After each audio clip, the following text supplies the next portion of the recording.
मङ्गलं भगवान् वीरो मङ्गलं गौतमो गणी मङ्गलं कुन्दकुन्दार्यो जैनधर्मोऽस्तु मङ्गलम् सर्वमङ्गलमाङ्गल्यं सर्वकल्याणकारकं प्रधानं सर्वधर्माणां जैनं जयतु शासनम्। मैं नमो तीर्थनायक को नमो ओंकारवाणी को नमो उन कुंद प्रभु को जिन्होंने ओंकार धारण की। अहो उपकार जिनवर का कुंद का दिव्य वाणी का जिन कुंद ध्वनि दाता उन कहान स्वामी का। चिदानंद एक रूपाए जिनाए परमात्मने परमात्म प्रकाशाए नित्यं सिद्धात्मने नमः। परमात्म प्रकाश नाम का ग्रंथ है आचार्य योगेंद्र देव कृत, और इसकी 160 गाथा पर अभी अपन ने पूज्य गुरुदेव श्री का प्रवचन सुना। 160 दूसरे अधिकार की और संलग्न क्रम में 283 नंबर की गाथा। 159 जो कल गुरुदेव श्री का व्याख्यान कल भी चला, परसों भी चला, और उसमें एक पैराग्राफ जो मुख्य है वो अपनी थोड़ी कल चर्चा नहीं हो पाई थी, तो उसकी चर्चा अपन करके फिर 160 की चर्चा प्रारंभ करेंगे। 501 नंबर का पेज है। समरसी भाव की व्याख्या आई थी 159 नंबर की गाथा में। समरसी भाव के लिए 3 दृष्टांत आए। दृष्टांत क्या, 2 दृष्टांत, एक सिद्धांती समझो, है ना। तो इंद्र और कीड़ा, चिंतामणि और कंकड़, इन दोनों में जो कोई अंतर फर्क भेद नहीं देखता, दोनों को समान ही देखता जानता अवलोकता है, वह समरसी भाव है। ये दृष्टांत हुआ। पर वास्तविक समरसता क्या है कि अपने ज्ञानादि अनंत गुण और मैं गुणी आत्मा, ऐसा भी जो भेद लक्ष्य में रहे तो ये विषमता है, समरसता नहीं, समरसी भाव नहीं, समता नहीं, चारित्र नहीं, धर्म नहीं। तो यहाँ आया ना, दोनों समान हों, अथवा दोनों के संदर्भ से बात ले लेना। इंद्र और कीड़ा आज और स्पष्ट किया गुरुदेव ने। कीट शब्द आया तो कीट का अर्थ कीड़ा, फिर कीड़े को इंद्रगोप नाम दिया। इंद्रगोप जैसे 5 इंद्रियां भी नहीं, इंद्रगोप कीड़ा होता है ना एक, तो एक इंद्र और इंद्रगोप, दोनों में कोई अंतर नहीं। चिंतामणि रत्न भी पत्थर है और कंकड़ भी पत्थर है। अब देखो यहाँ तो जो बात कहना है वो और बहुत गंभीर है। दोनों समान हों अथवा ज्ञानादि गुण और गुणी निज शुद्धात्म द्रव्य, इन दोनों का एक ही भाव रूप परिणमन वह समरसी भाव है। समरसी भाव की व्याख्या, क्योंकि समरसी भाव कहो, साम्य भाव कहो, चारित्र कहो, धर्म कहो, है ना। और अगली गाथा में यही बात कहना है कि निज स्व संवेदन ज्ञान के बल से जो अनादि से मिथ्यात्वादी भाव बसाए थे उन्हें उजड़ कर दे, और जो शुद्ध उपयोग रूप भाव अब तक बसाए नहीं परिणति में, उनको बसा ले। तो समरसता का यहाँ पर या समरसी भाव की व्याख्या करी कि ज्ञानादि गुण, ज्ञान, दर्शन, सुख, चारित्र, वीर, प्रभुता, विभुता, स्वच्छता, प्रकाशत्व आदि अनंते गुण और मैं गुणी निज शुद्धात्म द्रव्य, इन दोनों का एक ही भाव रूप परिणमन। तो एक ही भाव कैसे हो? देखो, ये द्रव्य कैसा है कि द्रव्य अनंत गुणों का आश्रयभूत अनंत गुणात्मक एक अखंड अभेद भाव है ना। जैसे सोना होता है, सोना, तो सोने में जैसे सोने का अपने पास टुकड़ा है 2 इंच बाई 2 इंच का, मान लो, तो 2 इंच बाई 2 इंच और 2 इंच ही मोटा। तो इस टुकड़े में बताओ आप कि पीलापन कहाँ और चिकनाई कहाँ और भारीपन कहाँ? बताओ, आप बताओ। 2 इंच बाई 2 इंच लंबा चौड़ा और 2 इंच ही मोटा। इस टुकड़े में पीलापन कहाँ है, चिकनाई कहाँ है, भारीपन कहाँ है? अब मैं इसी को ऐसे समझो, भारीपन कहाँ नहीं है, चिकनापन कहाँ नहीं है, पीलापन कहाँ नहीं है। इसका अर्थ क्या निकला कि जो पीलापन, चिकनापन और भारीपन नाम के सोने के गुण हैं, वे उन गुणों से जो अभेद रूपता का स्वरूप भाव है उसे सोना कहते हैं। सोना किसे कहा है ना, ऐसे अपन सामान्य चर्चा करें, सोना क्या होता है, कैसा होता है, तो जो पीला चिकना भारी हो उसे सोना कहते हैं। ये ऐसे ही तो कहेंगे, लेकिन अर्थ क्या निकलना चाहिए इसका कि पीलेपन, चिकनेपन, भारीपन ऐसे गुणों का एक रूप स्वरूप अभेद भाव वह सोना है। ठीक है, तो ये ज्ञान, दर्शन, सुख, चारित्र, वीर, प्रभुता, विभुता, स्वच्छता, प्रकाशत्व आदि अनंत गुणों का अखंड एक भाव, वो निज शुद्धात्म द्रव्य। और इस निज शुद्धात्म द्रव्य के अनंत गुण, तो 2 चीजें आ गई अपने सामने, द्रव्य, अनंत गुणात्मक अखंड अभेद भाव, वो द्रव्य, और उस अभेद में जो उसकी विशेषताओं के अलग अलग भाव हैं वे गुण। ठीक है, अब जो पर्याय है, पर्याय क्या है कि द्रव्य है ना, तो उसके अनंते गुण है ना, तो उन अनंते गुणों का प्रत्येक वर्तमान समय में जो कुछ व्यक्तता का, प्रगटता का, पलटता भाव है, प्रत्येक वस्तु एक, उसके अनंते गुण, और एक ही वस्तु के प्रत्येक समय में, प्रति एक समय में, वर्तमान समय में, वर्तमान में उस द्रव्य के अनंत गुण के व्यक्त भाव, प्रगट भाव, पलटता भाव जो है उसका नाम पर्याय। आया द्रव्य गुण पर्याय का स्वरूप ख्याल में ना? परिभाषा है वो वहीं रहने दो, वो अपनी इस चर्चा से वो परिभाषा खंडित नहीं होगी, पर वो खिलेगी। अनंत गुणात्मक, तो गुण से क्यों बात शुरू करी? द्रव्य से शुरू करो आप, तो द्रव्य से शुरू कर देंगे, लेकिन द्रव्य क्या, जब जब बात चलेगी द्रव्य क्या कि जीव द्रव्य। चलो, मैं कौन हूँ, जीव के अजीव, तो मैं जीव द्रव्य। तो जीव द्रव्य माने क्या? ज्ञान, दर्शन, सुख, चारित्र, वीर्य आदि अनंत गुण स्वरूप जो वस्तु, वो जीव द्रव्य। तो गुण क्या कि इस जीव द्रव्य के विशेष भाव, वे गुण, तो वे गुणों का अखंड अभेद भाव सो द्रव्य।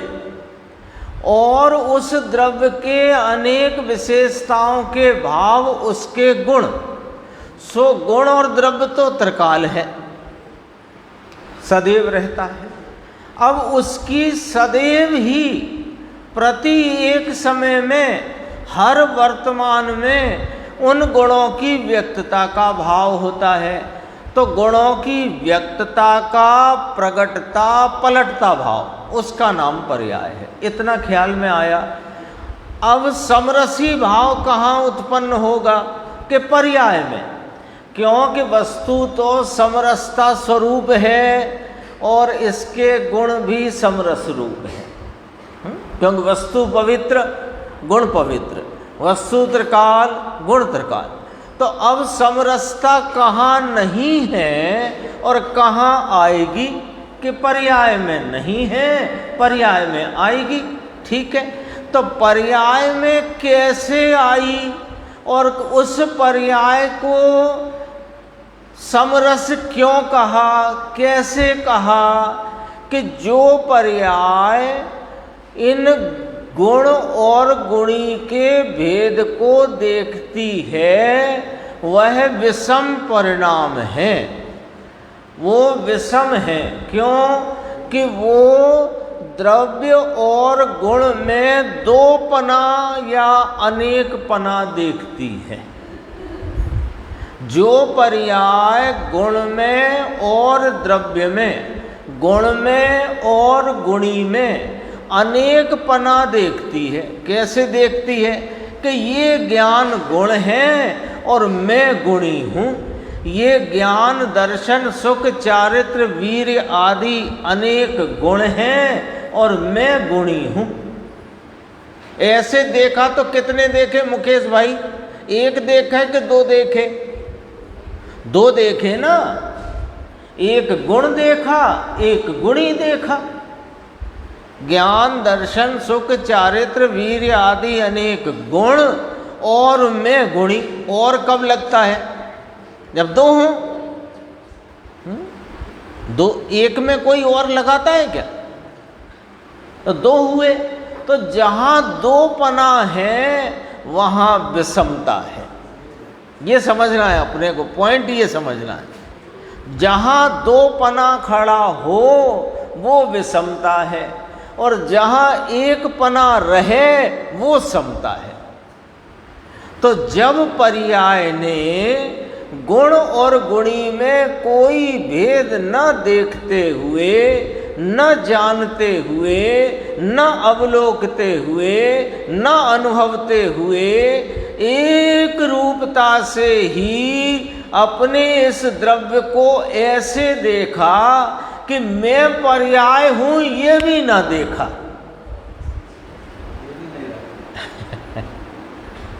पर्याय ने गुण और गुणी को अभेदपने ऐसे देखा कि मैं पर्याय हूं, ऐसा भी न देखकर एक ही रूप देखा। इसका नाम है एक ही भाव रूप परिणमन, वह समरसी भाव है। तीन अर्थ आ गए, वहीं से लगाओ। इंद्र और कीड़ा, चिंतामणि रत्न कंकड़ और ज्ञानादि गुण और गुणी निज शुद्धात्मा, तीन हो गए। अब आगे बढ़ो। एक तो समभाव में लिया इंद्र कीड़ा दोनों, चिंतामणि रत्न और वो कांटा नहीं है, वो कंकड़, तथा तीसरा ज्ञानादि गुण और गुणी। अब यहाँ से जहाँ हाईलाइटेड है वो देखना। निज शुद्धात्म द्रव्य इन दोनों का, ज्ञानादि गुण और निज शुद्धात्म द्रव्य इन दोनों का एक ही भाव रूप परिणमन। ये तो समझ गए अपन, एक ही भाव रूप परिणमन किसको कहना है, ये बात आ गई ना ख्याल में।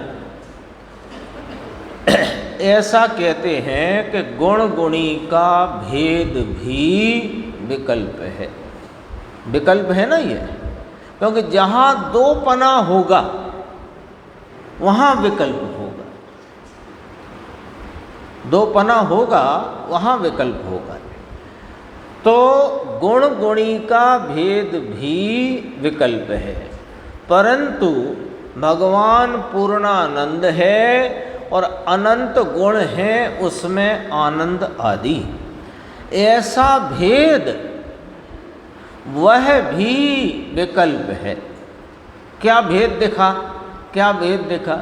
अरे स्पर्श रस गंध वर्ण की बात नहीं चलती है ना। द्रव्य कर्म और नौ कर्म रूप शरीर और आत्मा, असमान जाति, द्रव्य पर्याय, व्यवहार, शरीर, जीव, मनुष्य जीव, देव जीव, ये वाली बात तो बाहर छोड़ो जरा।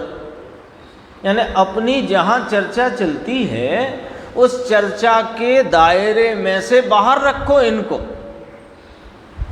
द्रव्य कर्म आदि, अरे भाव कर्म को बाहर रखो।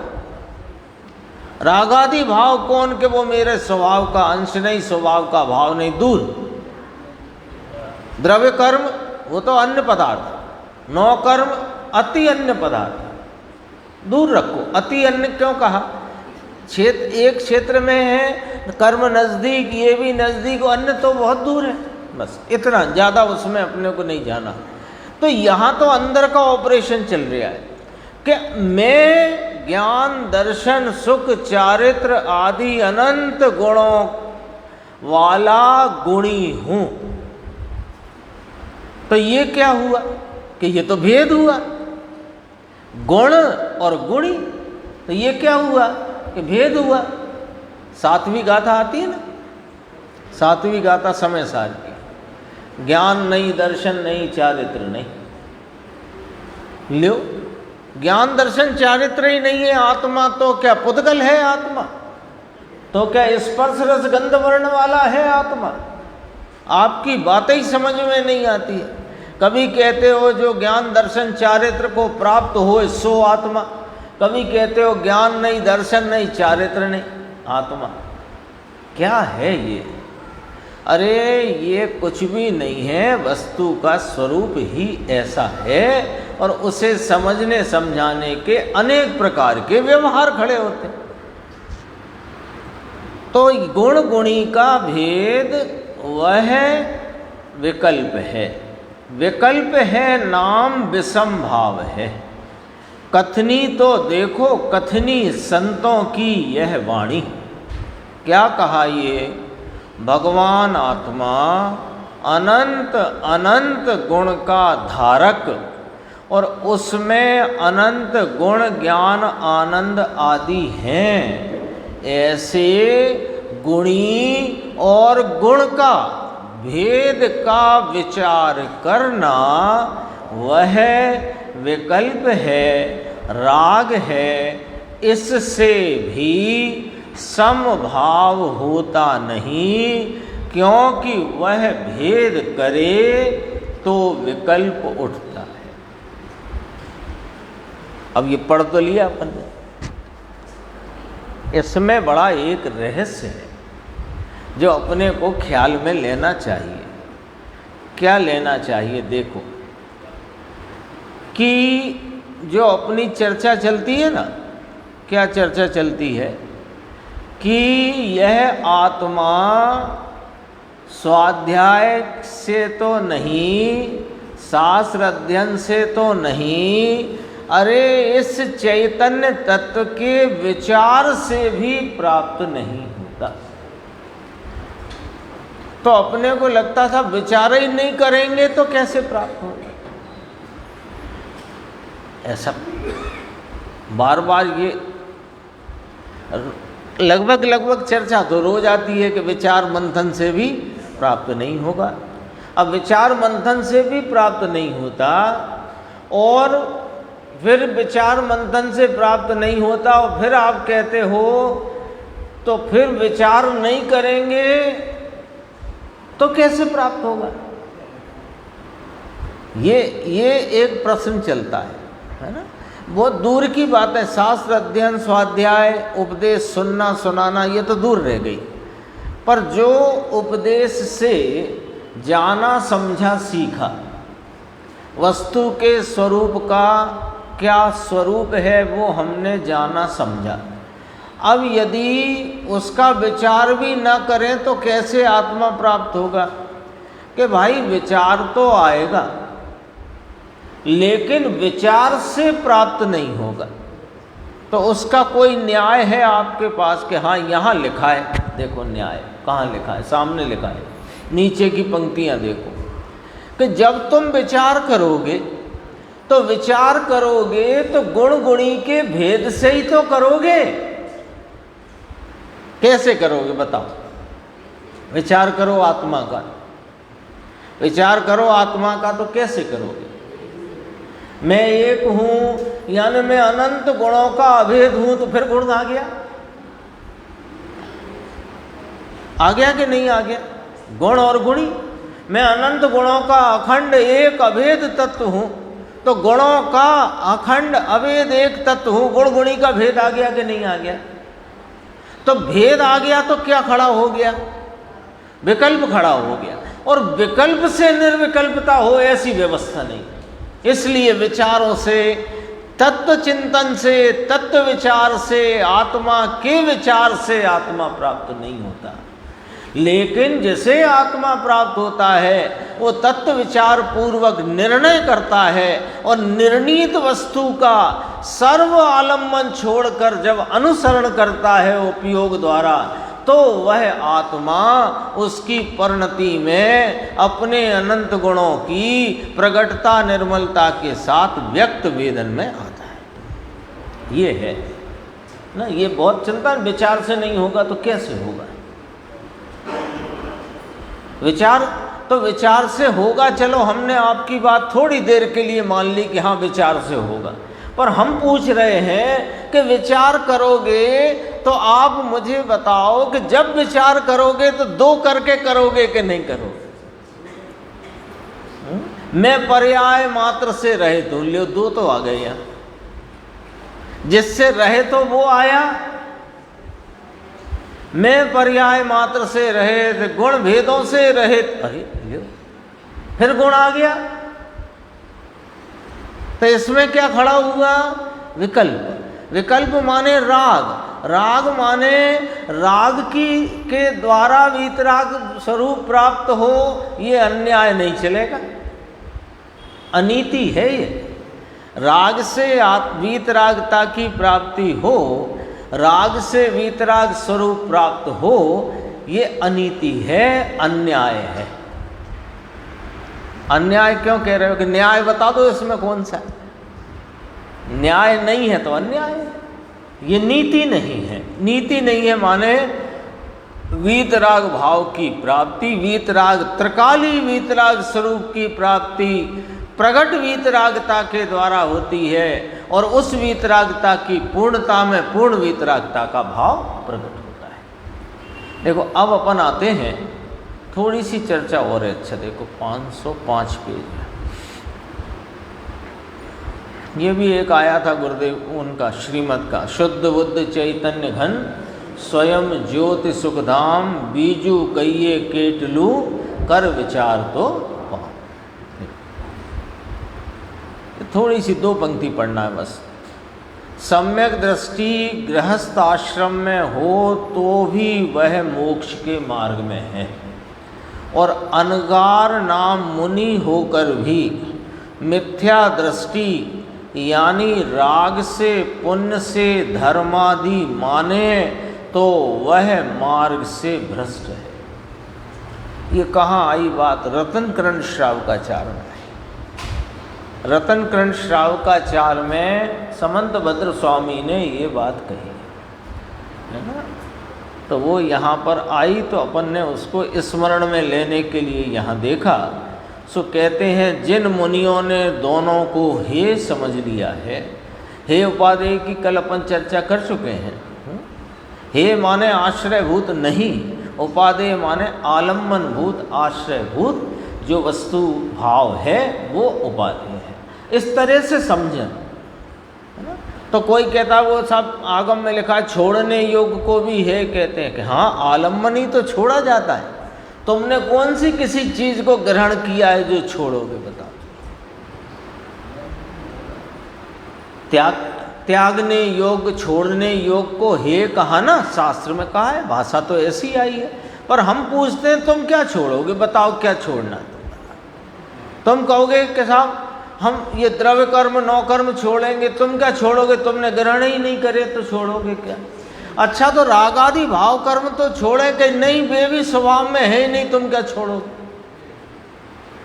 स्वभाव में बता दो भाव कर्म हो राग आदि। तो राग आदि जीव की परिणति में उत्पन्न होते होने पर भी वे जीव के स्वभाव में नहीं, स्वभाव से नहीं, स्वभाव के नहीं।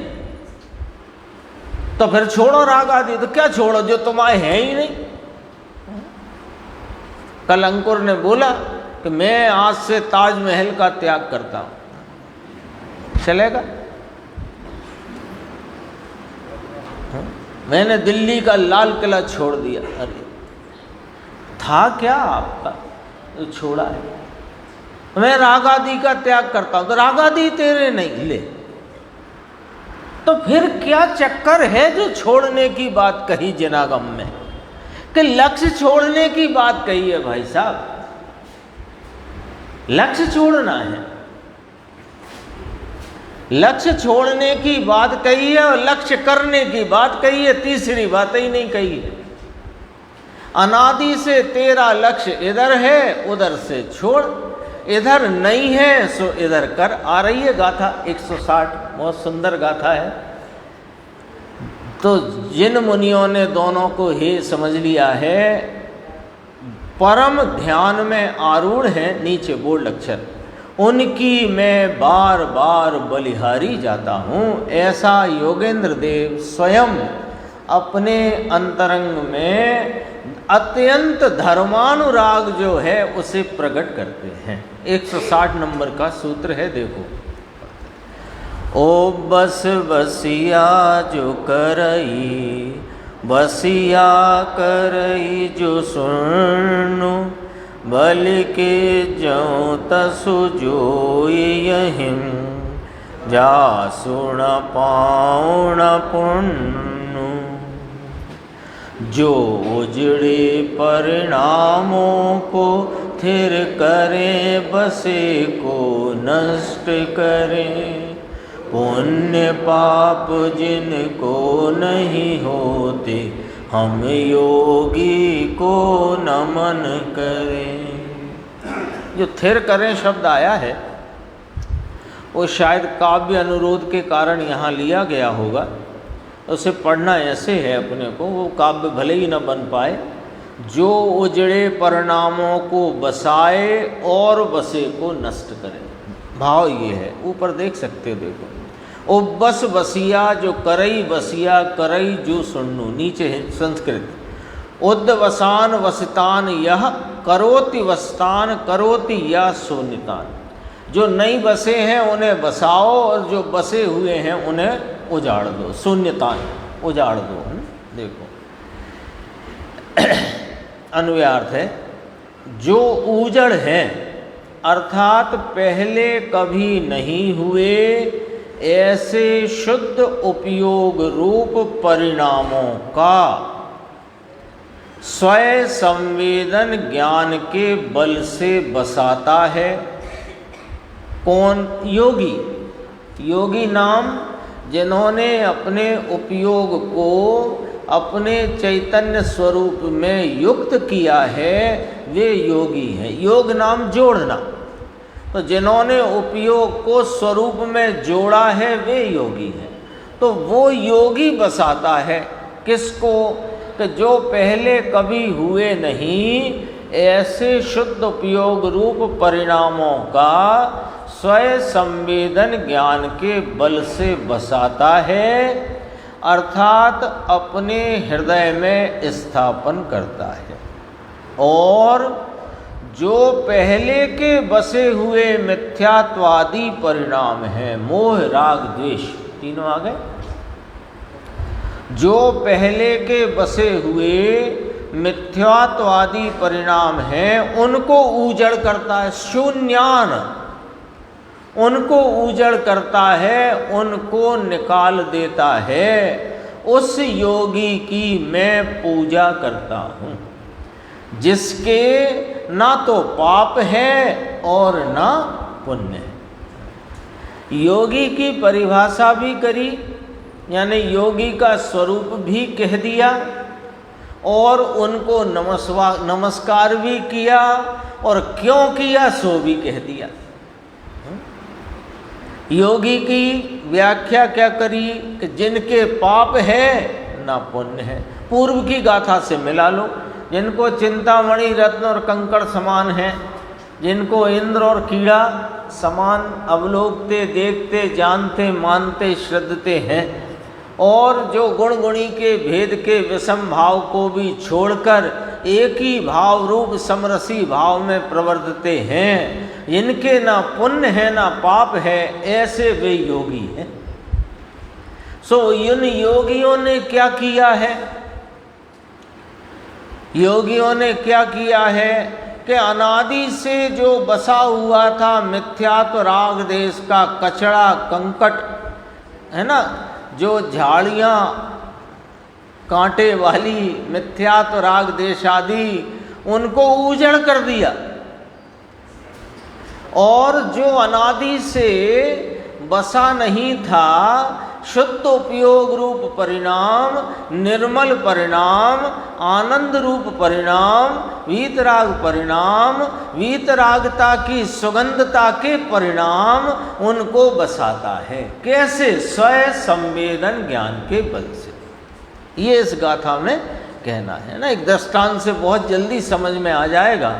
यहाँ आचार्य भगवान का जो मंतव्य है, जैसे कोई उजड़ जमीन पड़ी है, कोई टुकड़ा है, समझो बहुत ज़्यादा नहीं, 2-4 बीघा का है, समझो इतना ही, अपनी जितनी बुद्धि में दौड़ जाए उतना, तो 2-4 बीघा ज़मीन है, उजड़ पड़ी है, और कुछ उगा भी है उसमें, तो वे कटीली झाड़ियाँ और फालतू के सामान, वो कुछ भी अब जो समझना समझ ले, है ना। हाँ, जंगल भी नहीं है, उजड़ ज़मीन और उसमें कांटे फांटे उगे हुए हैं। अब कोई व्यक्ति वहाँ पर अपने श्रम पूर्वक और रुचि पूर्वक उन सब झाड़ झंकार कांटे कंटकों को हटाकर और वहाँ पर अत्यंत खुशबूदार और लाभ देने वाले सुगंधित वृक्षों को, पौधों को वहाँ लगाता है, तो वो उसने क्या किया कि अपने श्रम और रुचि के द्वारा वह पहले से लगे आए कंकट का झाड़ी झंकाड़ को हटाकर वहाँ पर सुगंधित रंग बिरंगे मनोहर पुष्प के पौधों को लगा दिया है। तो फिर क्या किया? गांव के लोगों ने उसका सम्मान किया, उसके प्रति आदर किया। ऐसा ही हुआ ना।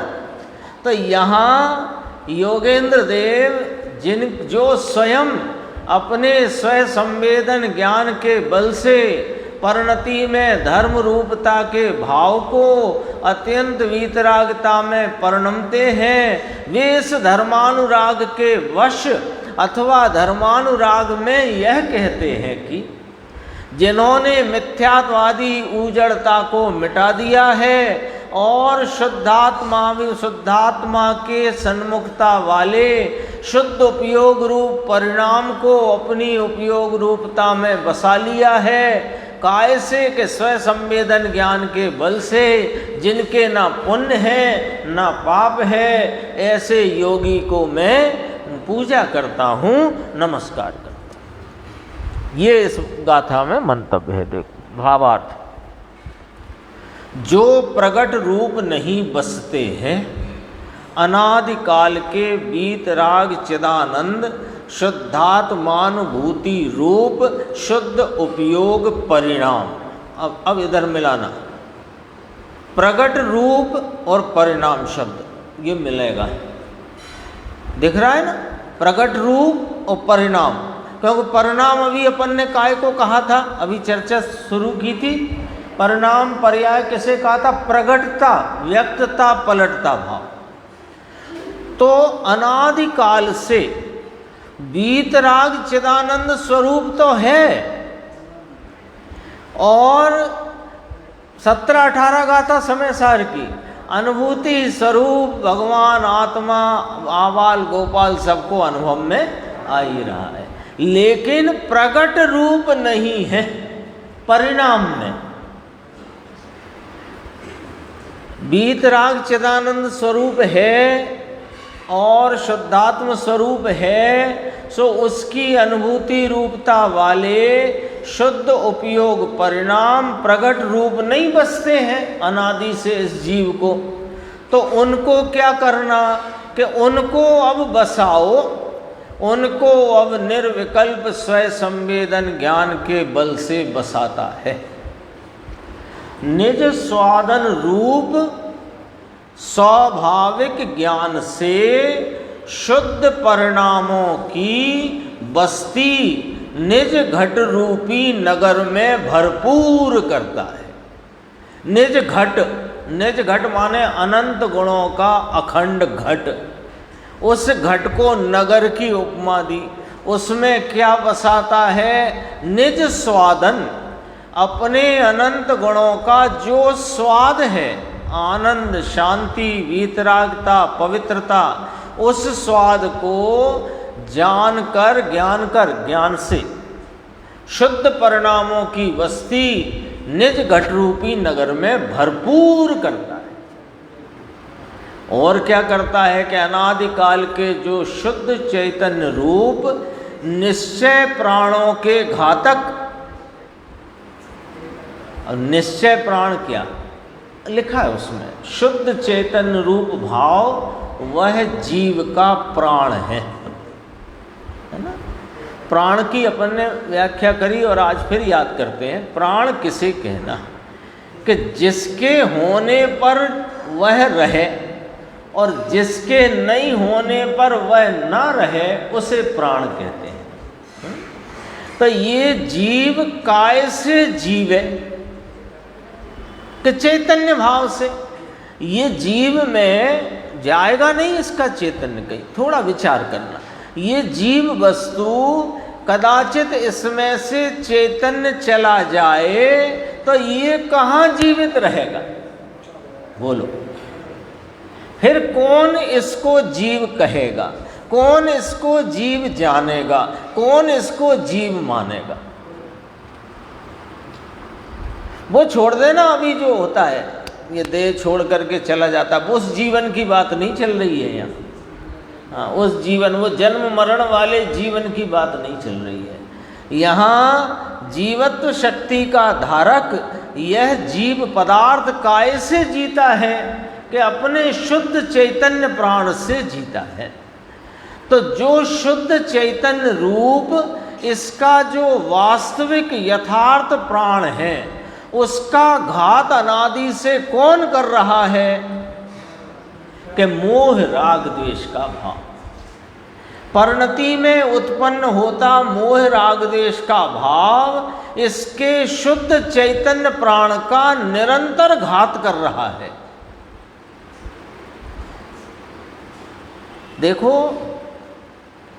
गजब की बात है, थोड़ा विचार में फैलाकर समझना उसको कि ये जो जीव पदार्थ है ना, तो जीव पदार्थ है वह गुणों का आश्रयभूत एक भाव, उसके अनंत गुण और उसकी प्रकट पर्याय, ये पूरी वस्तु है। यही तो है वस्तु का स्ट्रक्चर, बंधारण यही है ना। अब अभी देखो कि ये वस्तु से तो शुद्ध चैतन्य रूप है, गुण भी शुद्ध चैतन्य रूप है। तो ये चैतन्यता से वस्तु तो अनादि अनंत अनुत्पन्न अविनष्ट अमर तत्व है और इसके गुण भी अमर तत्व हैं। लेकिन पर्याय प्रति पर्याय में ये अनादि से मरा पड़ा है।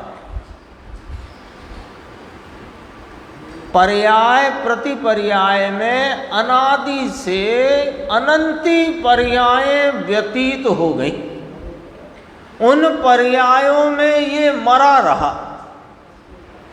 काय से मरा रहा कि ये जो अपना शुद्ध चैतन्य भाव है, जो कि इसका जीवन है, जो इसका यथार्थ स्वरूप है, जो आनंद शांति वीतराग पवित्रता स्वरूप है, उस परिणति में यानी अनादिकाल की अनंत पर्यायों में किसी भी पर्याय में ये वीतरागता, शांति, आनंद और पवित्रता प्रकट ही नहीं हुई तो मरा है।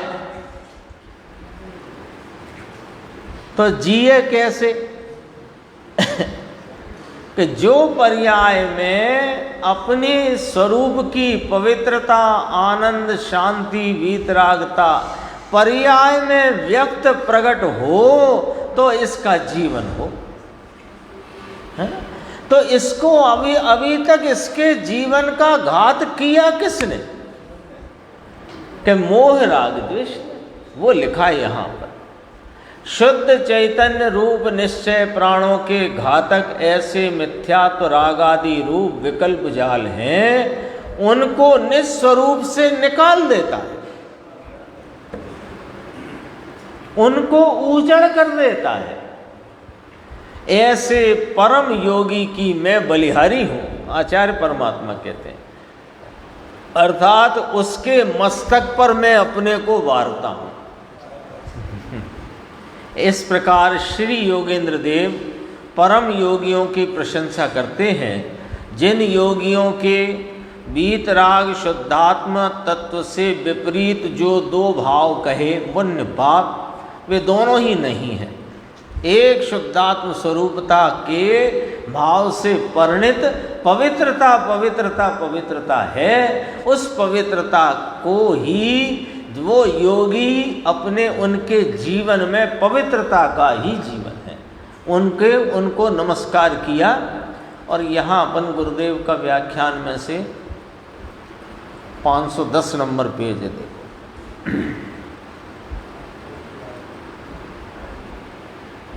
अब जरा गुरुदेव की भाषा से अपन इसका भाव बहुत आसान हो जाएगा समझना, और गहरा भी, उसकी गहराई भी अपने ख्याल में आएगी। देखो, उजड़ करता है, किसको उजड़ करता है? कि जो मिथ्यात्व रागादि रूप विकल्प जाल, उनको उजड़ करता है। उजड़ करता है माने निकाल फेंकता है, दूसरे शब्दों में निकाल फेंकता है। भगवान आनंद स्वरूप प्रभु के परिणाम उससे उजड़ है, अभी उजड़ है। अनादि से कोई जीव अनादि से आनंद में नहीं है, कोई जीव अनादि से सिद्ध नहीं है, कोई जीव अनादि से साधक नहीं है। एक जीव की अपेक्षा अनादि से जीव साधक भी है, बाधक भी है और सिद्ध भी है। समूचे जीव की अपेक्षा, समूचे जीव की अपेक्षा अनादि से साधक जीव भी है, बाधक जीव भी है और सिद्ध जीव भी है ना। अत्यंत सिद्ध है अनादि से। और एक जीव की अपेक्षा लो, कोई एक जीव की, तो कोई एक जीव भले वह अभी सिद्ध शिला में विराजमान हो, लेकिन वो अनादि से ही साधक था, ऐसा नहीं।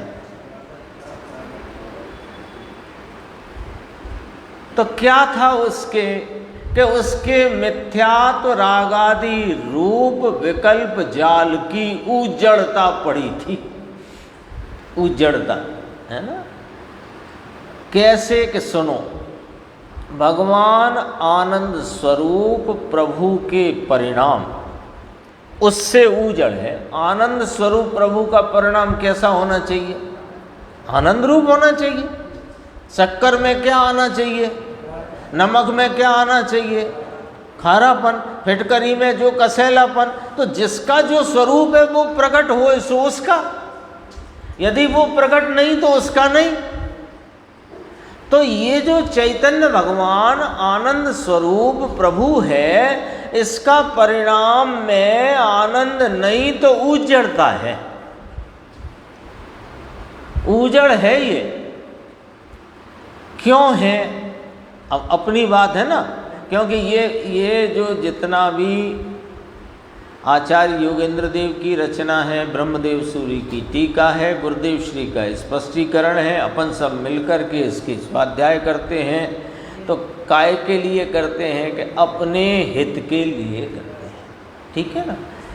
तो अभी अपनी गड़बड़ी कहाँ है ये बताते हैं। देखो, बाहर के आकर्षणों में खिंच कर मर गया है। एक ही लाइन में पूरी बात कर दी है। बाहर के आकर्षणों में, चाहे वे शरीर आदि के प्रति एकत्व रहने से और ममत्व की तीव्रता में जो अनुकूलता के साधन हैं उनके आकर्षण में, अथवा धर्म के जो निमित्त शास्त्रों में कहे देव गुरु शास्त्र उनके आकर्षण में। दोनों तरफ होनी चाहिए ना बात, एक तरफ नहीं दौड़नी चाहिए।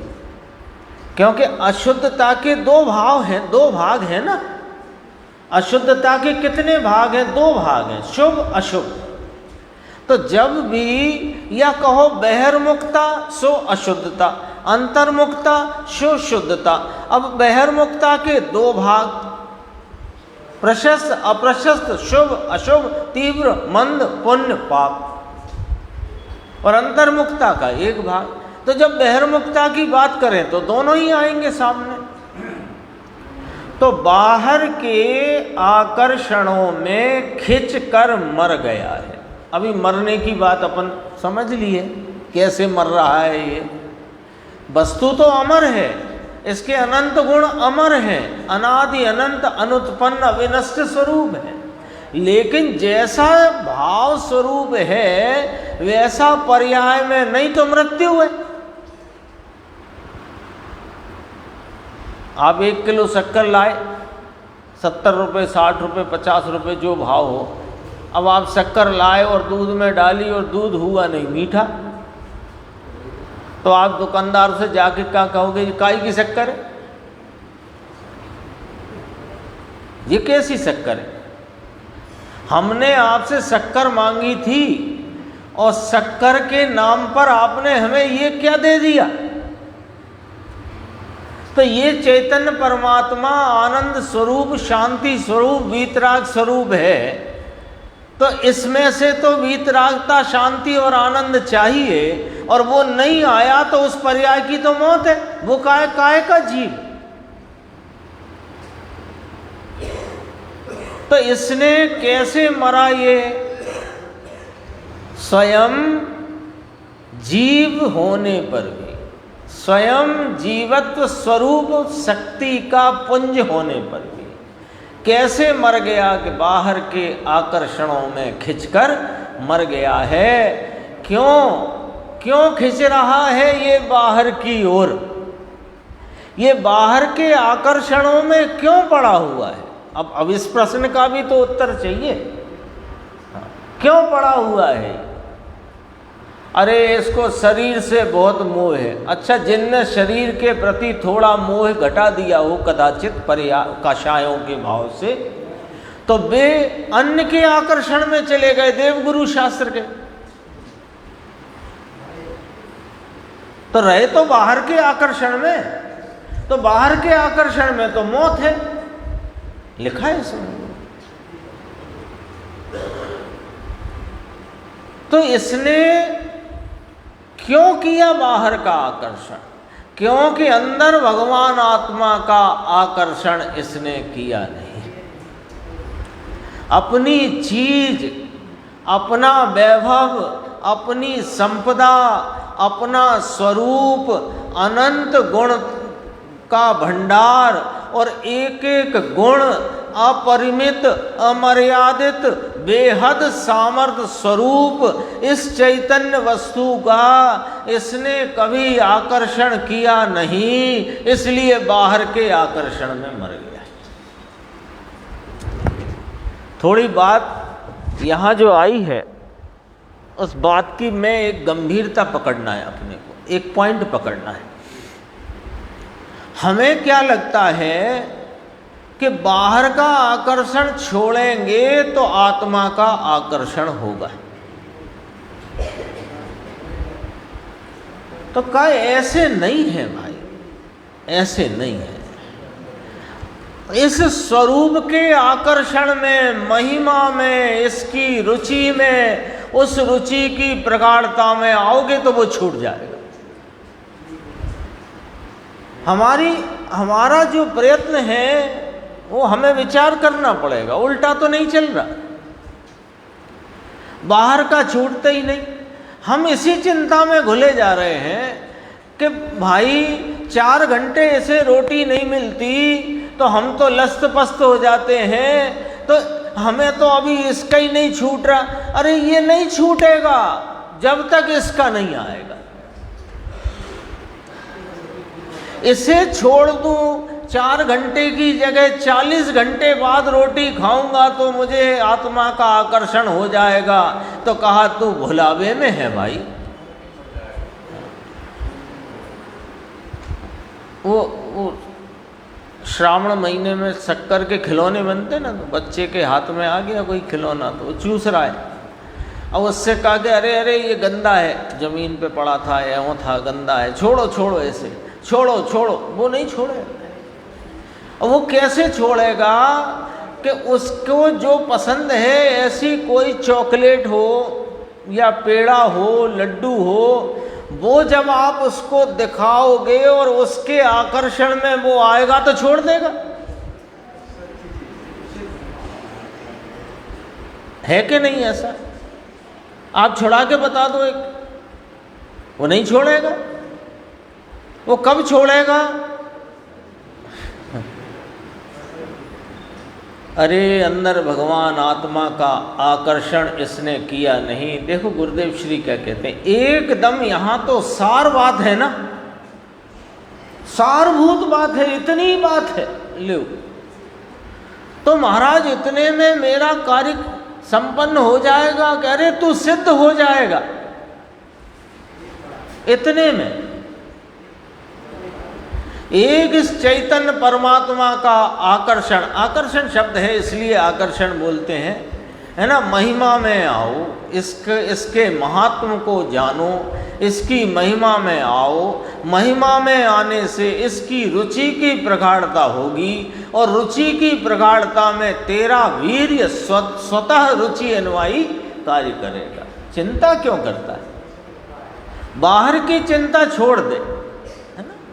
जैसे अपने घर में विवाह समारोह हो और अपन ने नक्की किया कि अपने को 500 व्यक्ति बुलाना है, 800 बुलाना, जो भी अपन ने निर्णय, तो आप बुलाने वालों की लिस्ट बनाते हो कि जिन्हें नहीं बुलाना उनकी लिस्ट बनाते हो।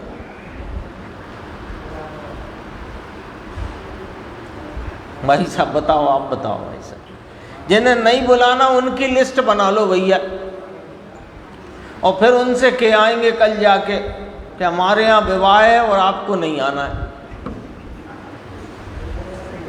ऐसे चलेगा? तो क्या करते हो, जिन्हें बुलाना है उनकी सूची बनाते हो। तो तुम्हें जहाँ आना है, रहना है, उसकी चिंता करो। चिंता माने उसकी तरफ आओ। ये छोड़ो, ये छोड़ो, ये छोड़ो, ये छोड़ो, ये छोड़ो, ये, अरे उन्हें छोड़ना ही है तो उसकी क्या तू सूची बना रहा है?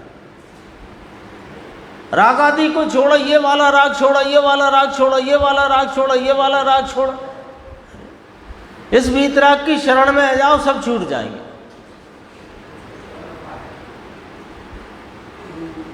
सार बात है, परमात्म प्रकाश की अंतिम गाथाएं हैं। उज्जड़ है पहले कभी नहीं हुए ऐसे शुद्ध उपयोग रूप परिणामों का, बसितान उसे बसाओ। किस प्रकार? स्वयं संवेदन ज्ञान की बल से। दूसरे सब विकल्पों को छोड़ दे प्रभु। तो दूसरे विकल्पों को छोड़ने की चक्कर भी छोड़ दे। तो कैसे छोड़ दूं कि इसे पकड़ ले सो वे छूटेंगे। दूसरे सब विकल्पों को छोड़ दे प्रभु, तुझे तुझ में रहना हो तो। क्या है साहब वहाँ कि जहाँ अमृत का सागर अंदर डोलता है, सुख अमृत का सागर प्रभु है, उसमें तेरे परिणाम को बसा, एकदम सारभूत बात है। देखो थोड़ी सी चर्चा है, मैं जल्दी से करता हूँ, फिर इसे अपन आगे की स्वाध्याय में लेंगे। प्रभु तुझे यह मनुष्यपना सफल करना हो तो ये वाली बात है, एकदम सार बात आ गई ना पिछले पैराग्राफ में। बाकी सब निष्फल और अफल है। समझ में आया कि जिसमें परिणाम में शुद्धपना बसा नहीं और जिसके परिणाम में अशुद्ध परिणाम बसे हुए हैं, वे बसे हुए नहीं, उन्हें बसाओ, और जो बसा हुआ है अनादि को उसे हटाओ। ऐसी बातें हैं लोगों को, ये लोगों की चर्चा, तर्क बड़े बड़े कि ये व्रत तप दया और दान ये आचरण है, वह साधन है और उससे आत्मा प्राप्त होगा। तो अब लॉजिक समझो, जो अपने चित्त में कोई कदाचित ऐसा विचार खड़ा हो कि व्रत तप दया दान ये जो आचरण रूप व्यवहार आचरण कहा गया जनागम में, इससे आत्मा प्राप्त हो जाएगा, यदि कोई ऐसी बात हो तो अभी यहाँ न्याय को समझना तो निकल जाएगा, वो अपनी मान्यता में से भाव निकल जाएगा। देखो कैसे कि जो उसकी चीज में नहीं, उस चीज से वह मिलेगा क्या? न्याय आया। दया का परिणाम, व्रत का परिणाम, तप का परिणाम, दान का परिणाम, भक्ति का परिणाम, पूजा का परिणाम। बताओ कौन सा ऐसा परिणाम है जो आत्मा के स्वभाव में या स्वभाव से उत्पन्न होता हो? ये तो अब कर सकते हैं ना अपन, इतना हिसाब किताब तो है ना, इतना हिसाब किताब तो कर सकते हैं। दया का, दान का, व्रत का, भक्ति का, पूजा का कोई परिणाम जिसे व्यवहार आचरण कहा जनागम में, व्यवहार से इसे व्यवहार आचरण कहा, उसमें कोई परिणाम आप बता दो कि जो आत्मा के स्वभाव से उत्पन्न होता हो या स्वभाव में उत्पन्न होता। तो जब ये जो भाव हैं स्वभाव में ही नहीं, स्वभाव के ही नहीं, स्वभाव से होते नहीं, उससे ये स्वभाव कैसे मिलेगा? न्याय आया कि नहीं आया? सब देखो, धक्का धकेल का कोई काम नहीं है, जबरन कोई बात नहीं है। जो बात है न्याय से है। न्याय समझ में आएगा तो बात समझ में आ जाएगी, न्याय समझ में नहीं आया तो अपन फिर कोशिश करेंगे, लेकिन समझना तो पड़ेगा। उसकी चीज में तो पवित्रता है, आत्मा में क्या है? पवित्रता है। कैसे मालूम? सिद्धों ने बता दिया। तो सिद्ध तो बोलते ही नहीं, वे बिना बोले बता रहे। सिद्ध भगवान बिना बोले बता रहे हैं कि आत्मा पवित्रता का पिंड है। कैसे बता रहे हैं? कि अपनी प्रकट पर्याय से। बता, सिद्ध को अपवित्र कौन मानता है? सिद्ध में कितनी दया है? सिद्ध को कौन सा व्रत है? सिद्ध किसकी भक्ति करते हैं? बोलो। तो जो भाव सिद्ध में नहीं सो मुझ में नहीं, बस सीधी सीधी बात है। जो भाव सिद्ध में नहीं है अभी उनकी प्रकट पर्याय में, वो भाव मेरे स्वरूप में नहीं है। ये न्याय तो आता है समझ में। तो उनके भाव में उनकी प्रकटता, सिद्ध भगवान की प्रकटता में क्या है? कि पवित्रता। तो पवित्रता है तो मैं भी पवित्रता का पुंज हूं, तो मैं मुझे कैसे उपलब्ध करूंगा पर्याय में? कि पवित्रता से। जो मुझ में नहीं उससे कैसे प्राप्त करूंगा, कैसे उपलब्ध करूंगा? देखो, पवित्रता के परिणाम से वह मिलेगा, वह अपवित्र परिणाम से आत्मा मिलेगा नहीं। ऐसी भगवान की पुकार है ना, केवली तीर्थंकर की ऐसी पुकार है भाई इस शरीर की शमशान में राख होगी एक बार। कौन सी? इस भव में ही होगी कि दूसरे भव में होगी? होगी कि नहीं होगी? बोलो, इसकी राख होगी कि नहीं होगी? कि और कोई सिस्टम बनाया आपने? राख होगी ना। तो इसके पीछे क्यों दौड़ते हो? ये जो अनादि अनंत अपना पवित्र स्वरूप विद्यमान है, ये पवित्रता से प्राप्त होता है। राग के किसी भाव से इसकी उपलब्धता प्राप्ति होती नहीं। शेष चर्चा आगे की साथ।